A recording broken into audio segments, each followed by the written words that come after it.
Shouty Brain. Hello, welcome to Shouty Brain with me, Trevor Holland. No meltdowns this week, no technical issues to speak of as far as I can tell. There was one, but I edited it out, but nothing drastic. Hope everyone's doing well. This week I was joined by Amy, who was herself late diagnosed as autistic at 35, and also shared her experience of being mother to an autistic child who happens to also be non-speaking, young Otis. Really interesting chat, really lovely lady. So please enjoy. Hello, Amy. Hello. Hey, welcome to Shouty Brain. Thanks for coming along. No problem. How are you doing today? Oh, not too bad. A little bit anxious, but settling into it. So, I came across your profile on Instagram a couple of weeks ago, and reached out and sent you a message because you've got a lot of really, really insightful and interesting content on there. Some of it actually really quite touching as well, especially your poetry that you're reading out on there. Really, really, really insightful and honest about what it's like to be late diagnosed autistic and what it's like to have a non-speaking autistic son. So I thought I've got to get you on here to talk about these things because especially being late diagnosed, because that's my own journey. So you were diagnosed at 35, which I am 35 now. It was literally in March, so it's a very fresh thing, but it's not a thing that I was surprised about. Let's put it that way. It's been a couple of years of psychoanalyzing, am I, aren't I, and going back and forth. Sitting with the forms, the referral forms for 6 months, and I'm in an hour in, but yeah, this much. That's the part of it that's the most interesting to me, because I was only diagnosed, I'm 42 now. I was diagnosed about 6 weeks ago. Wow, yeah, fresh. But yeah, that's been quite a journey in achieving that diagnosis, because it's actually taken 2 or 3 attempts to get it. Right. And I was diagnosed with ADHD at the age of 28. So it's been quite a journey. But talk to me about yours. So when did the idea that you may be autistic, when did that first come into things? Well, it's a weird one, because since being younger, I've always felt different. I've always had that from being like really quite young and felt that. But it's a story for so many late diagnosed autistic people. I think that it's internalized, and you get this shame from it, and it's I'm just anxious, I'm just this, there's so many misdiagnoses that come before the actual diagnosis. It's just been a journey to get there. But I think also, I don't think I'd have ever been diagnosed. Now, Otis, my son, he's non-verbal, he's autistic, he's got sensory processing disorder and a lot of other things, so he's completely different in presentation to me. But I don't think I'd have cottoned on to, my side of things without Otis. I genuinely don't. But then there was still like a preconception there for me that, I can't be autistic because, there's like a stereotyped version, isn't there, that, that I don't fit into. So it was that kind of thing. So it was... Well, sorry to cut you off, tell me about some of those things. I can't be autistic because. What are some of those things that made you think I can't be? So I can give eye contact, I can look you straight in the... But it's physically uncomfortable to do so. Do you know what I mean? That it's, and I'll have to look away after a little bit, and it's the constant psychoanalyzing. Am I doing too much of this? Am I not doing enough of this? That kind of, it's not natural, the kind of flow of things. It's completely orchestrated. There's so many like things going on internally to socialise. That from many years I thought that other people were doing it and just coping better. If you know what I mean, they're just coping better with it. It was just me that was just like hamster on a wheel, just constantly, That's pedaling around. that's absolutely it. It's absolutely it. You don't think that the world is more difficult for you because of, well, what you tend to think is that you're lesser because of it. You find things difficult because there's something wrong with you, rather than because the environment is not designed for people like you. And yeah, you can assume that everyone is having the same experience, but you're just not coping with it very well. Yeah. It's and completely internalized thing, and the shame of it's just well, obviously you're similar to, you've carried it for 40 years plus, and me 35, that kind of thing. But I think there's that kind of stigma against it, that if you can mask, just keep doing it. Just keep doing it. Just at all costs keep doing it. That's what I mean. It's such an internalized thing that until I was hit complete burnout, nobody could really, tell.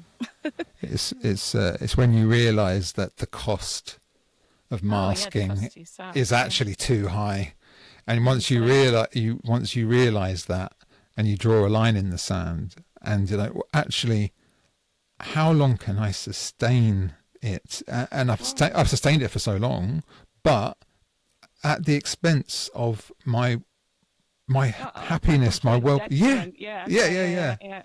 And physically as well. I don't think that's talked about enough, the physical sort of like side of it, and sort of, it got to the point where I'm waking up every day and I've got a headache every day, just waking up, because it's just years and years of just over processing, over functioning, just to keep the veneer up, isn't it? Yeah.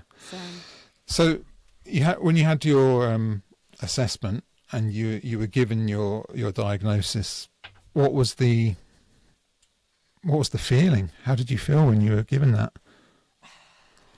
I don't know. It's a complex one, isn't it? Because I'd love to say that straight away I dropped the shame, I dropped the it's not true, is it really? It's not true. It's an ideal, and you want to live to that ideal, but no. I did feel validated, because I knew anyway. But it's such a complex thing. There's a grief for little you. There's so many complex feelings intertwined in it, isn't there? There's kind of like an anger in a way. Like, why did nobody see this? Yeah, but then equally, I was pretty good at it. Do you know what I mean? I was pretty good at it. Yeah. Until I got home. Yeah. Yeah. Do you know what I mean? Until it was behind closed doors, and then it's like, right, I can fall apart now. Which it should never be like that, because I don't know. You can see it as being like a life half lived, and you want to kind of, yeah. Have you given any thought to what you would say to little you, if you could?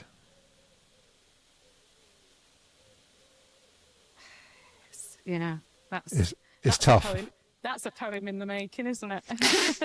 That's a poem in the making. That'll be me later.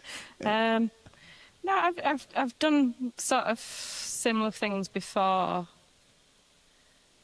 when I've done like therapeutic things, but that was before my diagnosis. So I'd be quite interested to go back and see what I've wrote in those, and how the tone would change now. But yeah, it's just going back, isn't it? And just being able to say, it's hard, because you feel too much and not enough at the same time.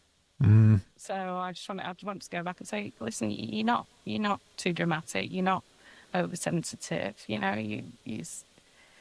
it's a difference, and you can't, you can't therapy or self-help your way out of this one.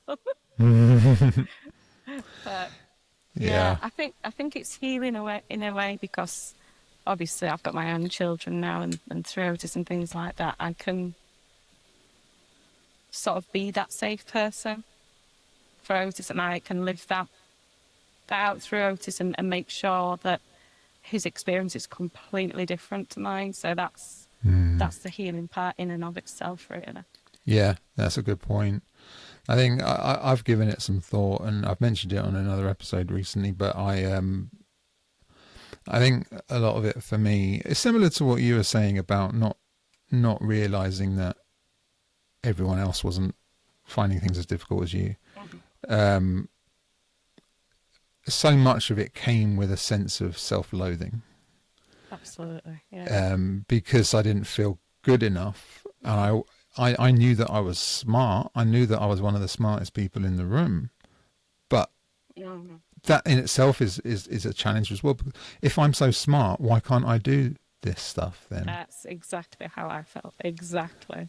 And I think there's a difference as well with girls when it hits like peer pressure and things like that. Like, I've always been told, oh, you know, I use big words, or I arrive at big words before I'd like simplify things, just because it's how my brain works.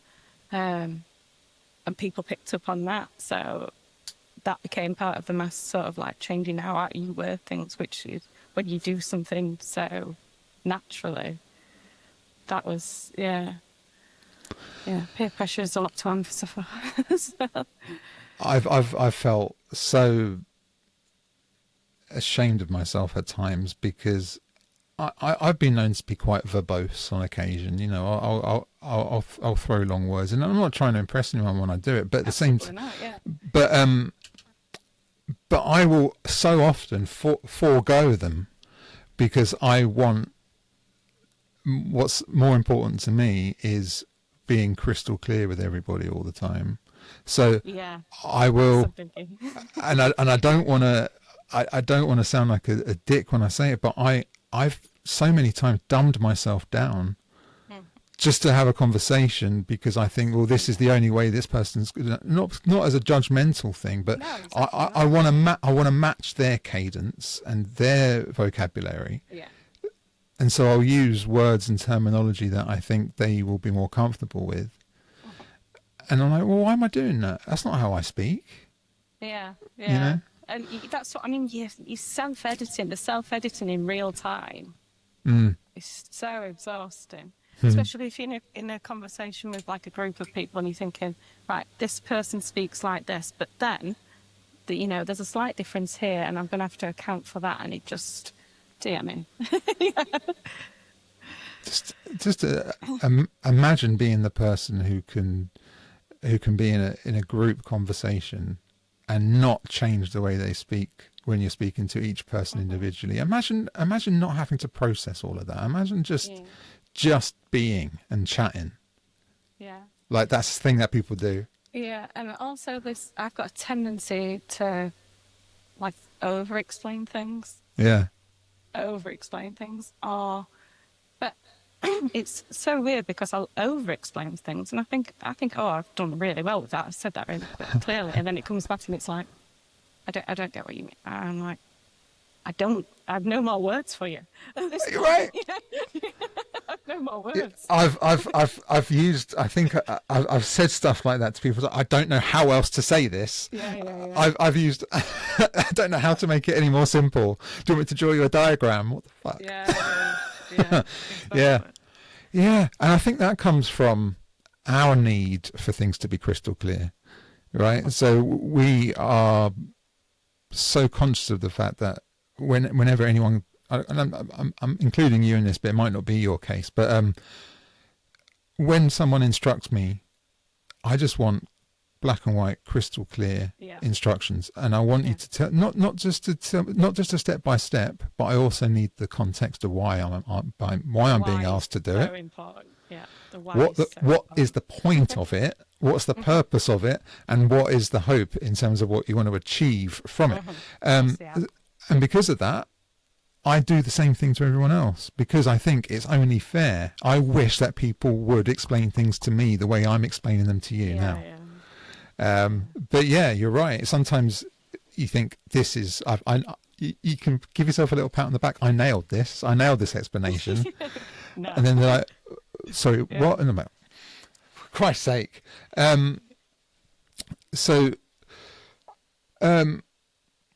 Sorry, I'm just referring to my notes here. You've mentioned something. We'll talk about Otis in a moment, but you've mentioned how he is sensory seeking, and you're the opposite. You're sensory avoidant. So, talk to me about some of your sensory sensitivities, because that's a big one for me that I've noticed over the last few years. Oh. It's a big one. Yeah, how long have we got? I mean, it's hard because a lot coincide, because Otis is non-speaking, but he vocal stems a lot. Oh, okay. So it can be quite loud. So noise is one, which, just if there's loud noise, but if there's lots of noise sort of intermingled kind of thing, that just, sends me. It's just so many like textures, certain textures. Like I've got a weird one with, like even speaking about it, dry sponges. I absolutely can't even. I wrote down dry sponges actually, so I picked it up on your Instagram. Yeah, I'm going to say the usuals like microfiber cloths, things like that. But yeah, I think a few people have said, dry sponges are a bit, but I can't even like the thought of touching them or anything. It sets, I don't know if other people get the same way. It's like sets my teeth on edge. Just even thinking about it, like makes my teeth feel weird. Yeah. But I can get like that about words, which is a really weird one. Like if like a certain spelling of like a word or how a word looks on a sign and things like that. Sometimes that gets me in the same way, which I don't know if anybody else has I've not heard that one. Experienced that, which I realise it's a loaded question, because asking someone what their sensory issues are, for people like us, it is literally, you could name 1,000 things. Yeah, it changes from moment to moment. I could be in a new situation, I'm like, oh, that's a new one. Yeah. I didn't know, I didn't like that one. Yeah. I think because why it interests me, you versus Otis, in terms of your sensory relationship with sensory input, is that is the case for me as well, because I've got ADHD as well. And some autistic people are sensory seeking like Otis. I'm both at the same time. So I'm sensory seeking in the sense that I want my colours as bright as humanly possible. I love loud music. Yeah. I love loud sounds, but they need to be my Yeah, I was sounds. going to say that's the juxtaposition with me. So it's so strange. Like, I want to control the sound. If I'm in control of the sound, completely different. I love my music on really loud. I like to, with my earbuds in, just zone out. But if I'm not in control of it, or it's something external that I don't know when the sound's going to end, there's more variables, isn't there? So, yeah. And it's kind of the accumulation of sensory input as well. So for me, it's not one thing that's setting me on edge. It's the accumulation of lots of different things at the same time. Yeah. So I might be able to handle the label in my T-shirt scratching at the back of my neck if that's the only thing that's happening. Exactly. Yeah, exactly. But it's never the only thing that's happening. And that's the thing as well. So like my partner will say to me, "What's up?" And it's like, really? you cost the list, you know what I mean? It doesn't, it's a crescendo. It doesn't start it's not just the one thing. It's never just the one thing with me either. I can really resonate with that it's cumulative. And I even sometimes don't know what's the tipping point. I'm still kind of learning, at what point am I just going to shut down? That's it. Yeah. And that brings me on to my next question. What does shutdown look like for you? See, I feel quite deeply about this one because it's so hard to explain, and it's hard for somebody externally to see it and understand it, because for me it's every essence of the word. It's like I can't find the words in that moment, and like we were saying, what's up, how you feeling can be even more triggering, because then it's when I'm at cognitive capacity, it's another demand. What's up, and and trying to articulate yourself in that moment's so difficult to do. And it's like it's a weird one for me, because it is hard for other people to understand, because in those moments I can't verbalize how I feel, but then I might be able to write it down, or I might be able to process it through a poem or something like that, which isn't something that people often do. So it can be misinterpreted as, if you can, how can you write a poem or something like that, but you can't, tell me out loud how you feel. Yeah. So I don't know. Yeah, it's a tricky one, that, and I still feel a little bit like misunderstood with that one. But yeah, it's just like the brain just completely just goes offline for me. Yeah. It still takes me by surprise, because it can happen so suddenly. Yeah. Sometimes people who are autistic aren't necessarily listening to the signs, or interpreting the signs that you are starting to get overwhelmed until it's too late. So I'll feel maybe a little bit off kilter, but I'm generally going to be okay. But then suddenly the switch just flips. Yeah. It's just suddenly I'm not about to shut down. I have shut down now. Exactly. Yeah, you can't sort of pinpoint the antecedents to that really either. So yeah, it's a strange one. The shutdown comes very suddenly, and I'm not necessarily aware that I am about to have a problem until I'm in the middle of having the problem. Yeah. Is that a similar thing for you? Oh, absolutely. Yeah, I can't really. I want to get better at it, but I can't really pinpoint like any of the antecedents. I can feel like a little bit of a bubbling, but then I think it's like what you were saying previously. It's like bubble, and it's like, oh, it's overflowing now. That's it. And there's nothing I can really do about that. Like at that point, if it's gone past that, I'm going to need time on my own. I don't want to, I don't want to speak to anybody. And like we were saying about the music, I really like rain sounds in my ears. Like that. Right.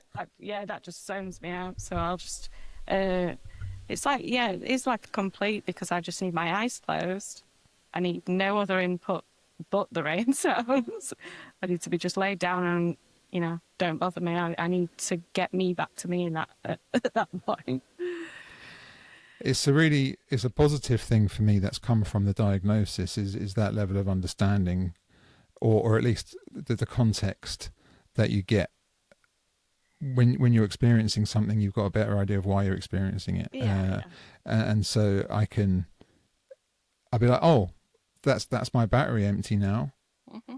Best go sort that out, and to be less analytical and less apologetic about it as well is quite a big one, because I've got as is the case with a lot of autistic people, I've got quite a small network of people, and all of them know me very well, and I'll be like, I'm done. Sorry, guys. Yeah. And that's it. And that's it. Yeah. It's a tricky one, because for me, I can't always be done. If you know, with the nature of, being a carer to, parent carer to Otis out, there's Yeah. moments where I'm like, I'm done, but there's, I can't be at this moment. So it's like my partner does work from home, so it's good in that, in that sense. If it's like an emergency kind of, thing that I can tap out kind of thing. But it's not always the case that I can be done in that moment. Mm. So that's a tricky one. But I will try and make sort of like little bits that I can sort of, creep into it. So I will just like I need to always be vigilant for Otis, so I'll just put like one earphone in. Right. Trying to sort of do like the little bits that I can. Say if like my partner's on a meeting or something like that, you can't sort of do it at that point. I'll do that. I'll put like an earphone in, and I'll try and just scale it back a little bit. But yeah, it's a tricky one. It's a tricky one to navigate. It is. So let's talk about little Otis then. Mm-hmm. So he's 5. He is, yeah, 6 in December, yeah. And he's non-speaking. So as I said to you before we started recording, I don't have children of my own. So my exposure to kids in general is limited, let alone autistic children. Yeah. So just talk to me about when you first realised or discovered that there was something different about Otis. Yeah, so it was quite early on. It was about 11 months old, and they're just like little things, and it was like not really giving eye contact. He wouldn't answer to his name, so he wouldn't look at you. If you said his name or anything like that. There's quite a few little things. So the hand flapping, stimming that he would do. Quite a few like different like stimming kind of behaviours. Now I didn't really know much about autism, but I knew those traits because they're so often associated with the stereotypical sort of what all the research has been on. So yeah. So I brought it to my partner's attention at 11 months, and was met with, oh no, they all all children develop differently. Let's just see how we go, kind of thing. And I was like, I'm pretty sure that there's something. But with Otis, he did speak, so that's quite an interesting one. So he did speak. So we had from 12 to 18 months, he did speak. So he said 60 plus words. Right. So he said quite a lot of words, and it kind of just like a burst. So he never said mummy, which is sad because he did say daddy. And he did say his brother's name. So he said Ambrose. But yeah, but then he got to 18 months, and it's like the word just went. Right. Yeah, it's a really strange, and I've not sort of spoken to a lot of people that have had the same experience. So yeah, he did have words. We've got videos of it, luckily, but in hindsight, I'd have loved to have gone back. I'd have just been videoing absolutely everything. But yeah, so it was that. He walked quite early. He was walking. Just pretty much. It was Christmas Eve, actually. I remember he wouldn't go to sleep at all. And then we sort of got him back up, and he just started walking. It's just like, where's that come from? It's like, have you been staying up just to show us that? And then that was it. So it wasn't as if, a lot of milestones were met, and then there was a regression. Right. 18 months, but I did know at 11 months, just with the little mum's intuition, we'll call it, shall we say? But I just knew. Yeah, I was gonna say. I know how powerful mother's intuition is and can be.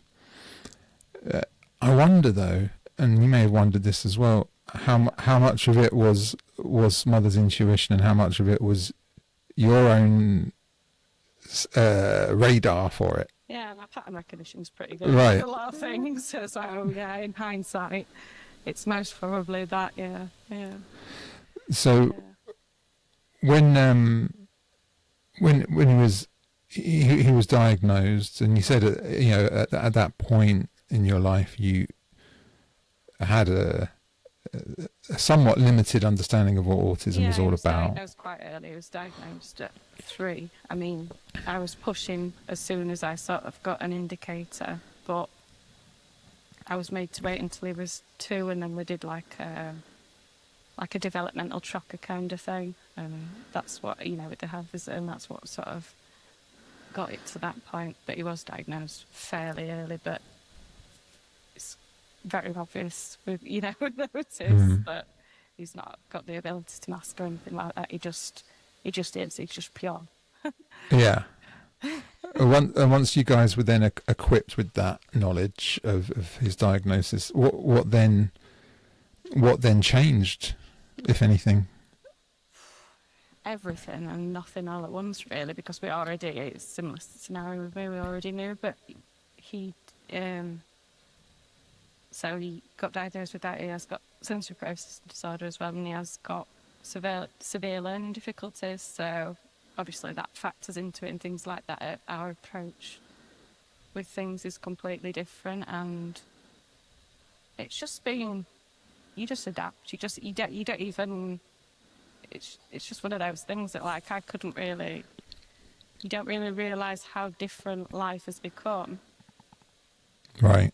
Until you're sort of like outside of it, or until like around other children's age or things like that, and it's like, oh, yeah. It's such a, you don't realise how different it is because you just live in it every day. You just, just trying to sort of do the best you can for him and adapt in real time, like we were talking about masking things, but you're just adapting in real time with that, really. It's, the services that are in place for adults as well and children are lacking. So it's kind of research it, do it yourself, which fortunately I do like to research things. So that became a bit of a special interest in and of itself. And yeah. So you don't feel he gets what he needs from the services? I mean, I'm ignorant in these areas. Yeah, so it's such a. I mean, there's only so much you can sort of do because he's non-speaking, but it's like with occupational therapy and everything like that as well. It's right. They're looking for the path to discharge as soon as you'd enter the room. And I understand why, because of the resources and money and everything else. There's so many factors that come into that. But then when you live in it, it's like, I think as well, just to link it back, because I research so much, nobody's really told me anything I didn't already know. Right. Which I find that hard. On it's very much a mentality on you're doing such a good job, you're doing so well. Yes, but at what cost? If you know what I mean. At what cost? So it's been that. It's been you seem to have all this in hand, you're doing it really well kind of thing, because I've researched everything. I want to be 2 steps ahead, just so I can help him sort of flourish and be the best he can be. But then you just feel on your own. Do you know what I mean with it? So, yeah. So, I know from what I've seen on your Instagram that he communicates via a book so it's a book of images, right? That he points to and stuff like that. Yeah. So when we went to speech and language, they did. We were doing when we first started out, we were doing cards and things like that, like picture cards, and just quite simple with that way, and doing but he took to the book really well. So speech and language made a book. Now this is me being really finicky. Made a book. I looked at it and I'm like, but this isn't Otis. This is generic. This isn't personalised to my child. It's nice, you know. It's nice that you've done that, but this is literally Otis's entire voice at the minute. So right. I wanted to represent him. So me and my partner's really good with all like design and stuff and that kind of thing. So I just sort of like did all my writing, like what, you know, like for a couple of days I watched him as he went round what he was, because he started off before that with hand leading, so he'd lead you Right. to what he wanted, kind of thing. So I was like sort of tracking what kind of things he was leading to me, you know, leading me to the most and things like that, and then sort of wrote all those down, and we made our own, did all our own pictures and things like that, because I just thought it's got to be to him, but he's doing absolutely brilliant with it. So it's got like a page of like call words, so it'll say like I want, and then what kind of, you know, like, so like he's a snack fiend, so like I want crisps or something like that. So, and we're just building upon that really. And just... My God, if I'd been in that position, I think that's the only page I would have needed when I was a kid. Yeah, I want crisps. And the speed of which he can go through that book, and he knows where everything is. Yeah. Oh yeah, he's doing really well with that. But yeah, he makes his wants known, because he started school recently, and that it makes me laugh that if he wants to sort of leave a room, if he's done with an activity, this is what I mean about the pureness. If he's done with an activity, he'll just go and tap on the door. You just go and look at them and tap on the door and just look at them as if to say, right, I'm done with this now. Which I love that. I love that. I love it. Yeah, you mentioned earlier. You said that he's. I think you said he's pure, right? I think you used that word to describe him, and it's a beautiful kind of purity, isn't it? Because you're obviously he's got some real difficulties or differences, I should say, but it feels so unencumbered to be able to be for him just to be able to be so, it's changed my perspective on him, unapologetically frank about what he needs. Exactly, yeah, and not even that, just the things that he finds fascinating. You see things through a completely different lens, and like the you know, milestones as well. It'll be like the tiniest thing, and it's like, that's amazing. It's like, so he's, you know, either if he's just started like using a spoon to eat or something like that, and for other parents, nothing. For me, wow, we've got there, because you don't see all the micro, well, not even micro steps, the steps and all the facets of what's gone into that, just that one thing. Yeah. But yeah, the purity level's just the way he looks at the world. It's nice, because it's brought me back to me and stuff like that, because I actually absolutely love being like out in nature and things like that. Yeah. So just you know, even that, he likes to go out in, you know, like he's bugging and just been looking around and things like that. It's nice to be fascinated by things and be allowed to just be in that moment.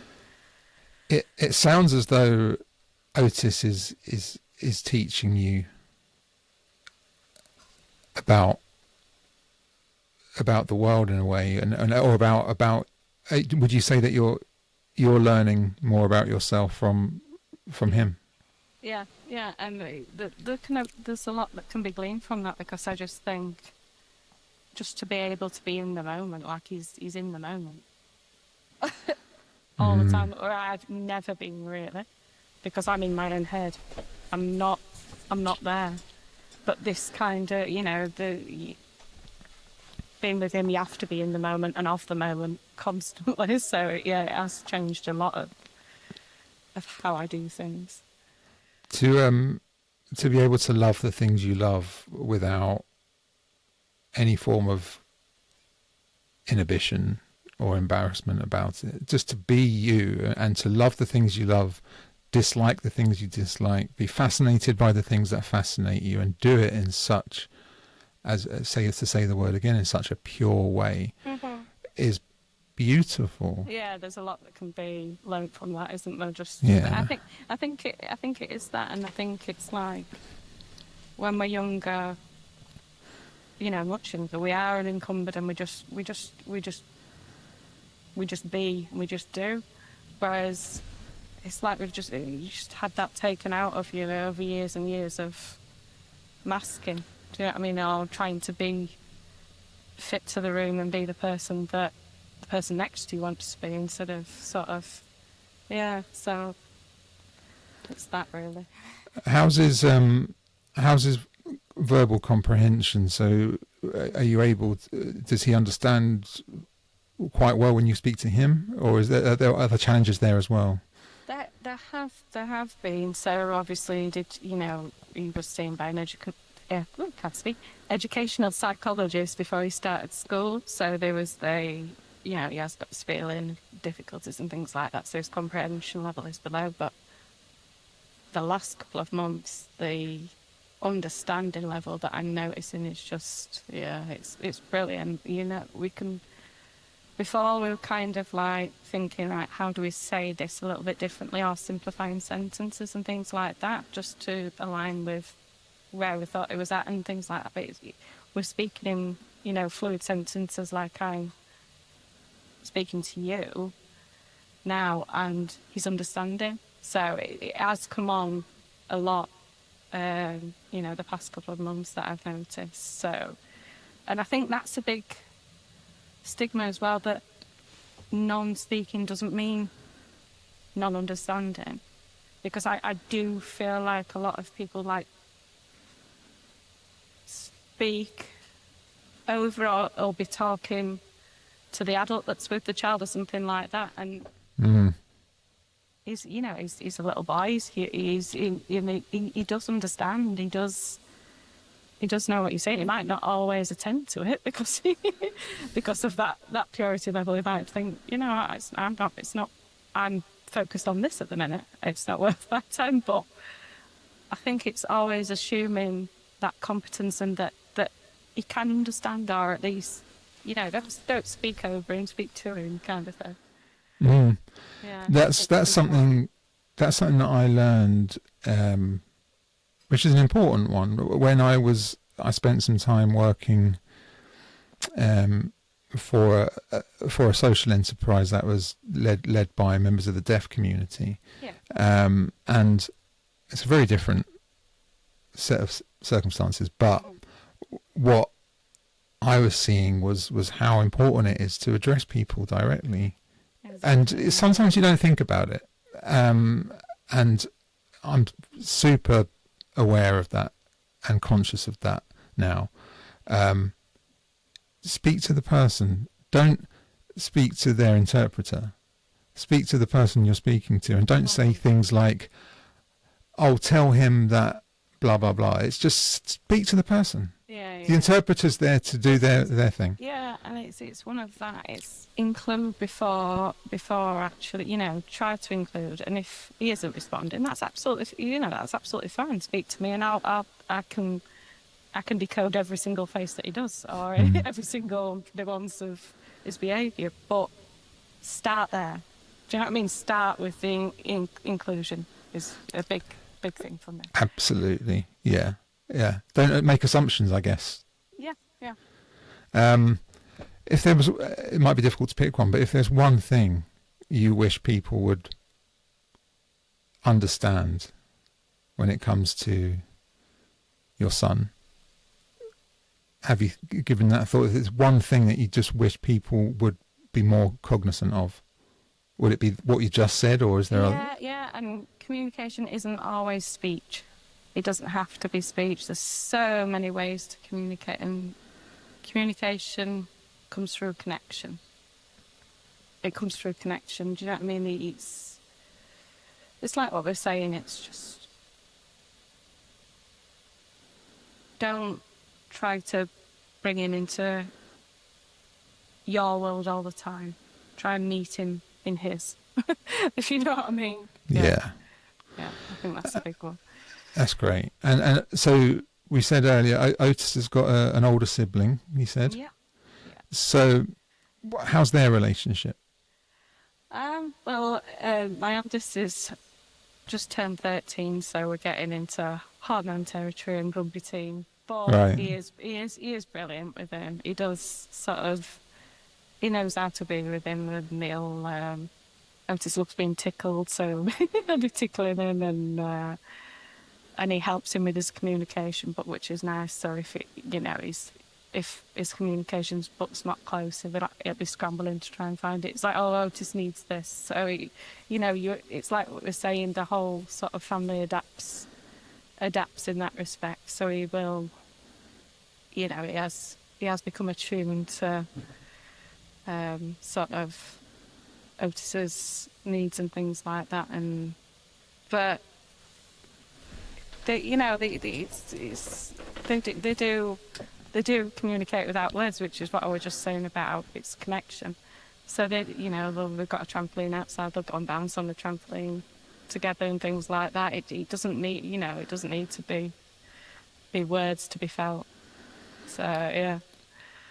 Just to be able to connect on any level, whether it's verbal or just being with someone, doing something with someone, you're just connecting with them, right?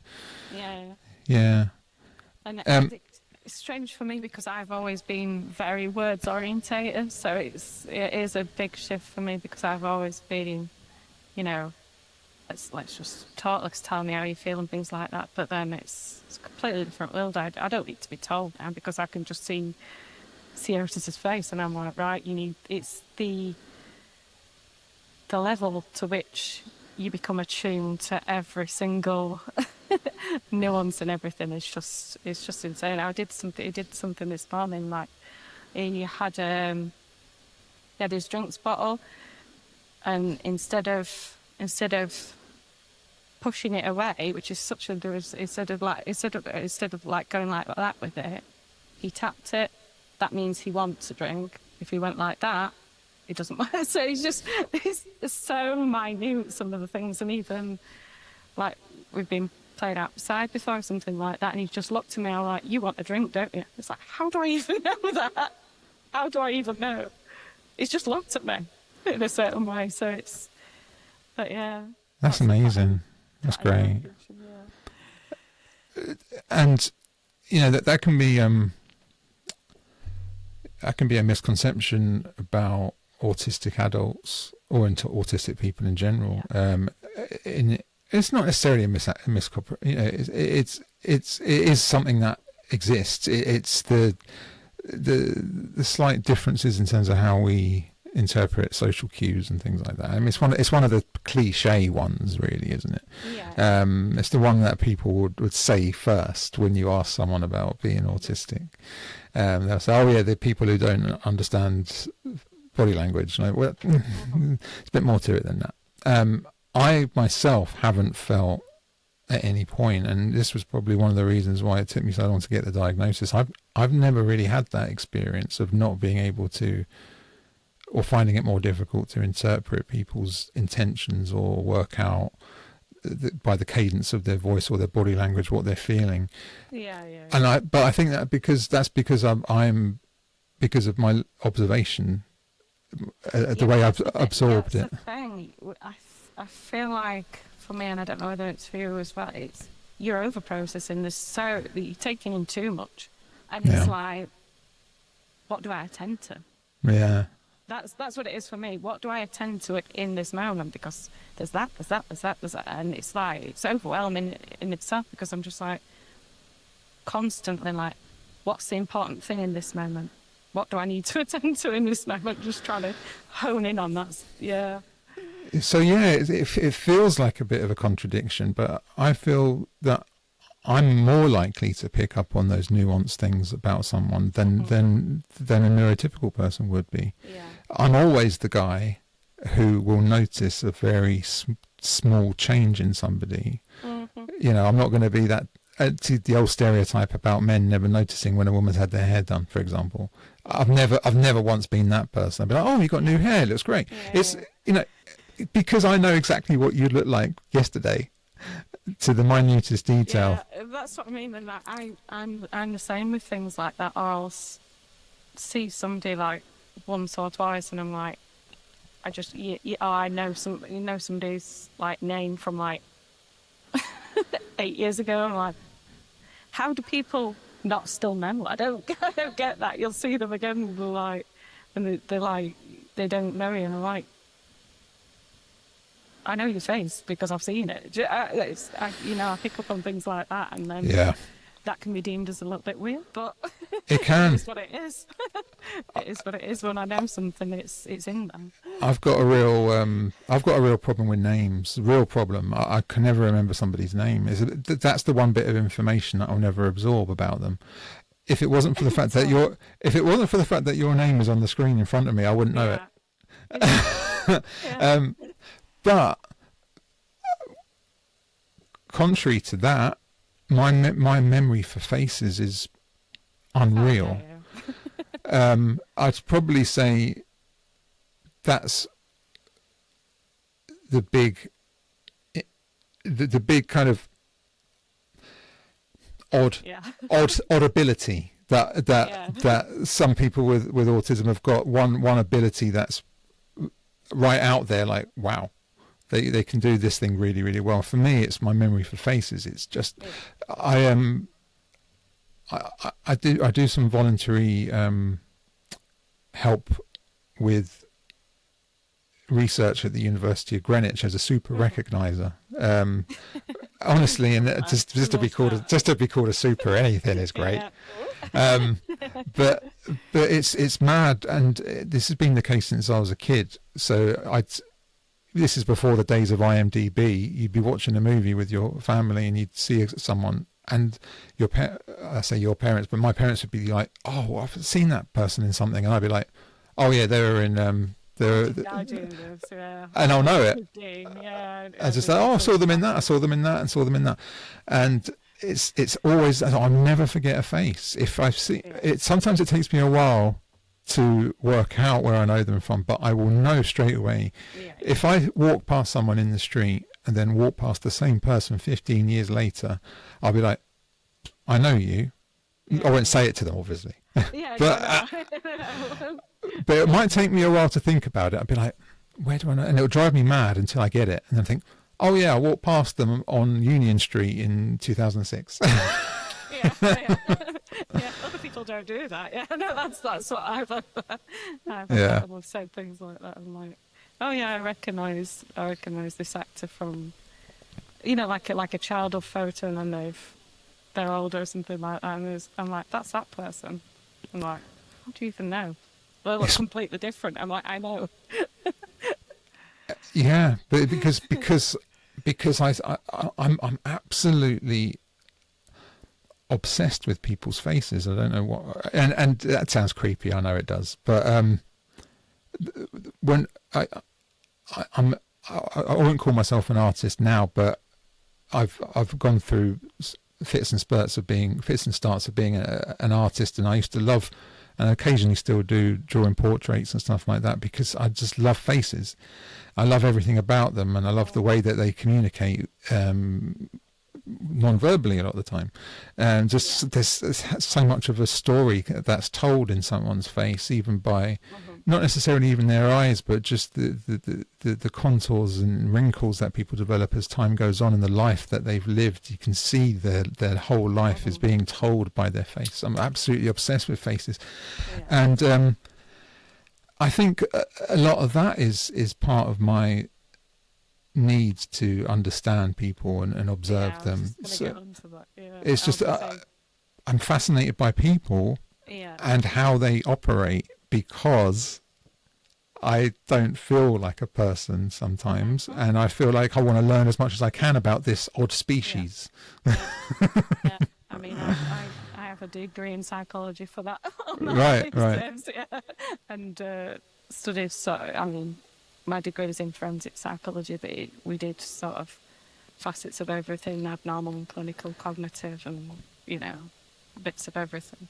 But, so I deep dive into that. Body language was a deep dive at one point, which you can obviously establish why that would be one. Just that need to understand and to sort of pick it apart. Does that help or hinder you though? So researching, or, right? So doing a deep dive into body language, does that make you even more conscious of your own body language and how it communicates to people? Yeah, right? Yeah, it absolutely does, because you sort of, that's what I mean, the editing in real time, like it isn't just your voice that you're editing or anything like that, it's everything.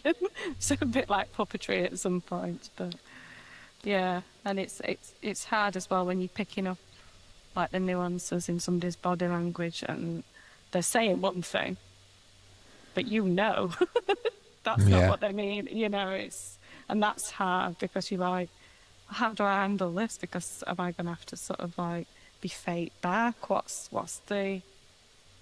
do you do there? Yeah. This is something I've started asking people more, is one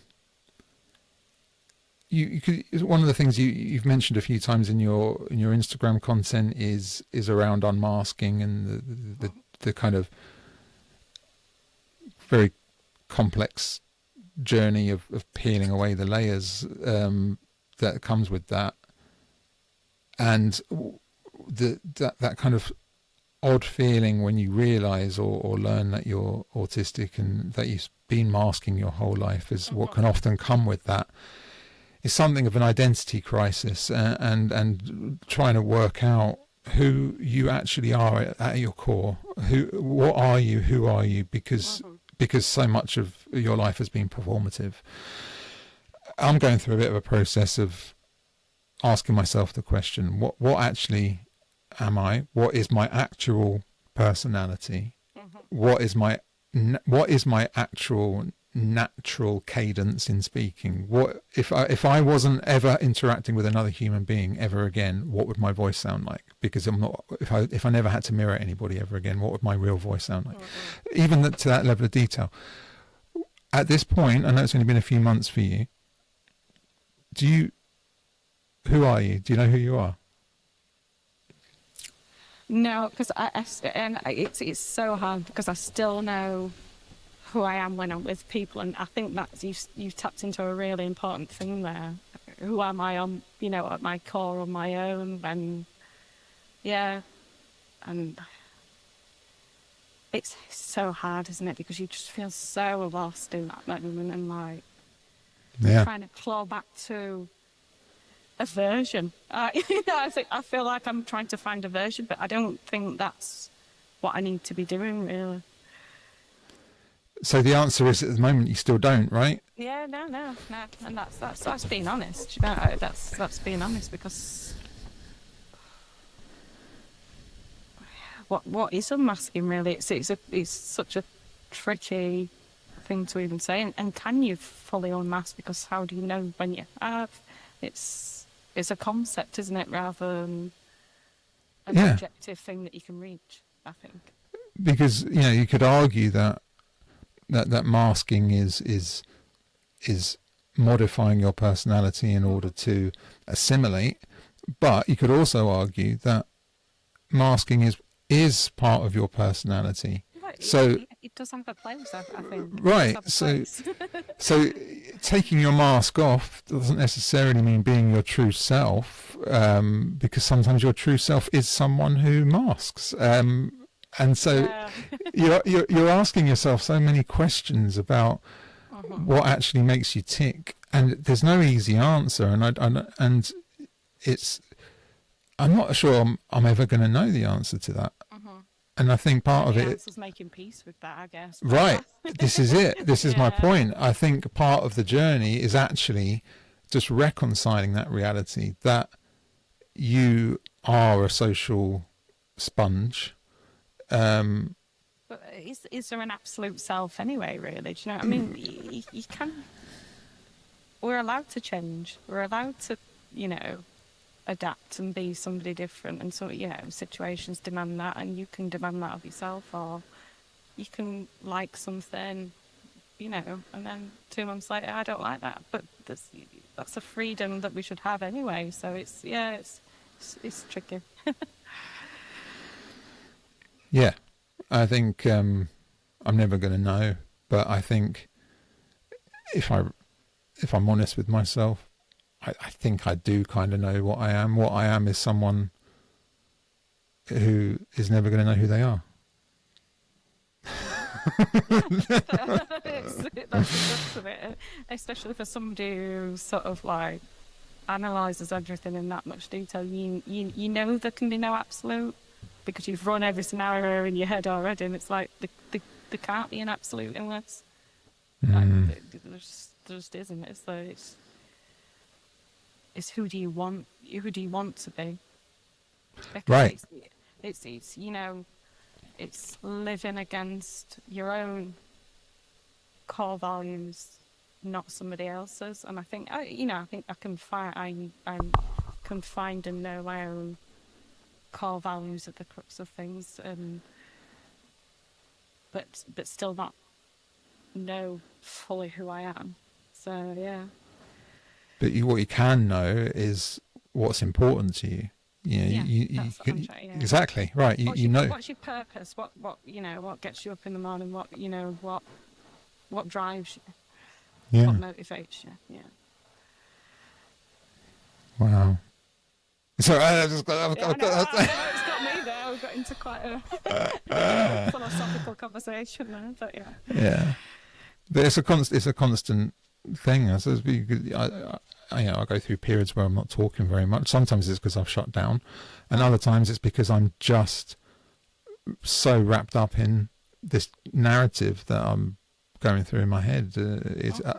I'm such a deep thinker that sometimes I forget that sometimes it's expected that sometimes you externalize some of those things. And yeah. What are you thinking? Oh, please don't. Ooh, never ask me that. Yeah, worst question. Move on. My God, I think that's one of the big things that if I wanted people to try to have a better understanding of what autism is, I mean, how long have you got? But it's knowing that that's why I call my podcast Shouty Brain. It's because it never stops, ever. You know, it's for every surface level decision you're making, you have made thousands in your head leading up to that moment. I think that's what can lead to, like the executive planning issues and things like that, because somebody else will say, right, what am I making for dinner? Oh dear.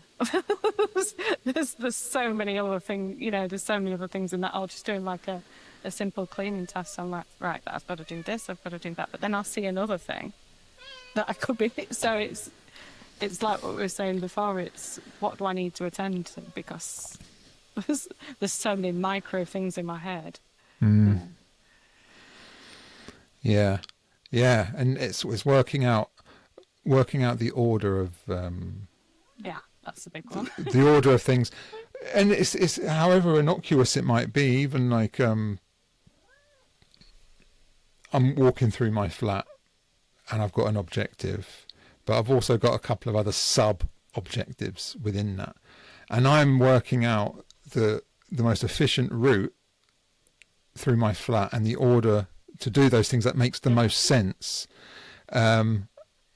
And it's sort of always working out, right, this is going to be my plan of attack. And sometimes it's like putting something in the washing machine, getting something out of the fridge. And it's like, so many people never even consider that. They'll just walk past the thing and they'll do the thing. But I'm like, no, it makes more sense if I do it that one first, because then I won't have to carry that thing 3 meters over there. This never stops. I was thinking about this the other day. It reminds me of like The Sims when they're like with a task, and they're like, because I can see myself doing it sometimes. I'll start as if I'm going somewhere, stop. Oh no, I could do that better. I could do it that, and like physically, you can just see it as well. You can see. Yeah. Like my partner said to me before, "What are you doing?" It's because I'll edge forward to do something. And I'm like, "Oh no, but I'll do that." So you can see it in real time. Can't you? My God, you're so right. It is like The Sims because what without being too indelicate, one of the things that can sometimes happen is like I was saying earlier, you don't know you're about to shut down. You only know you're shutting down when you're in the midst of shutting down. So sometimes quite a common thing is some people don't realise they need the toilet until they're absolutely busting to go to the toilet. Yeah. Right, and that's me every single time. Like if you're in hyper focus as well, oh my, literally, I'll be like, if I'm hyper focused on something, and it's like, oh man, I haven't drank, so I haven't been to the toilet, and it is like The Sims in that respect. I know what you're trying to say. Exactly. It's like all it's all in red at once, and you're like, oh, I've yes, been to this for hours and hours. Yeah. Suddenly you've got that thought bubble that the Sims have got when they're desperate to go to the toilet, and they're like, I need to go right now. And I'm like, yeah, that's right. My God, I'm a Sim. All these years, I've been a Sim this whole time. Oh wow. So yeah, I think we'll wrap it up there. But Amy, I just wanted to say, so lovely to have you on. Such a lovely conversation. Really, really, such a pleasure to learn about little Otis. It's been a real education for me and hopefully others as well to hear what it's like as an autistic parent of an autistic child who also happens to be non-speaking, and the kind of the challenges, but some of the beauty that comes with that as well. So yeah, it's been an absolute pleasure. Thank you so much, and we'll speak again soon, I'm sure. Yeah. All right, Amy, take care. Thank you. Thanks again to Amy for joining me for this episode. Hope you enjoyed it. And if you did enjoy it, I'm about to ask you to do the same thing I ask every week, which is to please subscribe to the podcast. Please review it on your favoured podcast platform. Crucially, please subscribe on YouTube and follow me on Instagram. Really trying to build a community and get the momentum built up on the podcast to try and reach as many people as possible. So I'd really appreciate it. Please just engage with me, leave comments, send me an email. I'd love to hear from you. If you're interested in being a guest on the podcast, then by all means contact me to let me know. All the links and ways to get in touch with me are at shoutybrain.com. And while I'm on the subject, you should also follow Amy. Her Instagram is really, really insightful. She shares some really nice spoken word poetry that she makes and various other things about the experience of being late diagnosed autistic, but also being parent to an autistic child. Really, really lovely account. So you should follow her on Actually Autistic. Actually Otistic, which is an incredibly clever play on words. Thank you very much, Amy. Because I can't be asked to spell it like I never can, it's going to be in the show notes / description if you're watching the video. But yeah, please give her a follow because she's got some really, really lovely content. That's it for this week. Hope you enjoy yourselves, and I'll be back again next week for more mayhem / another podcast. Bye.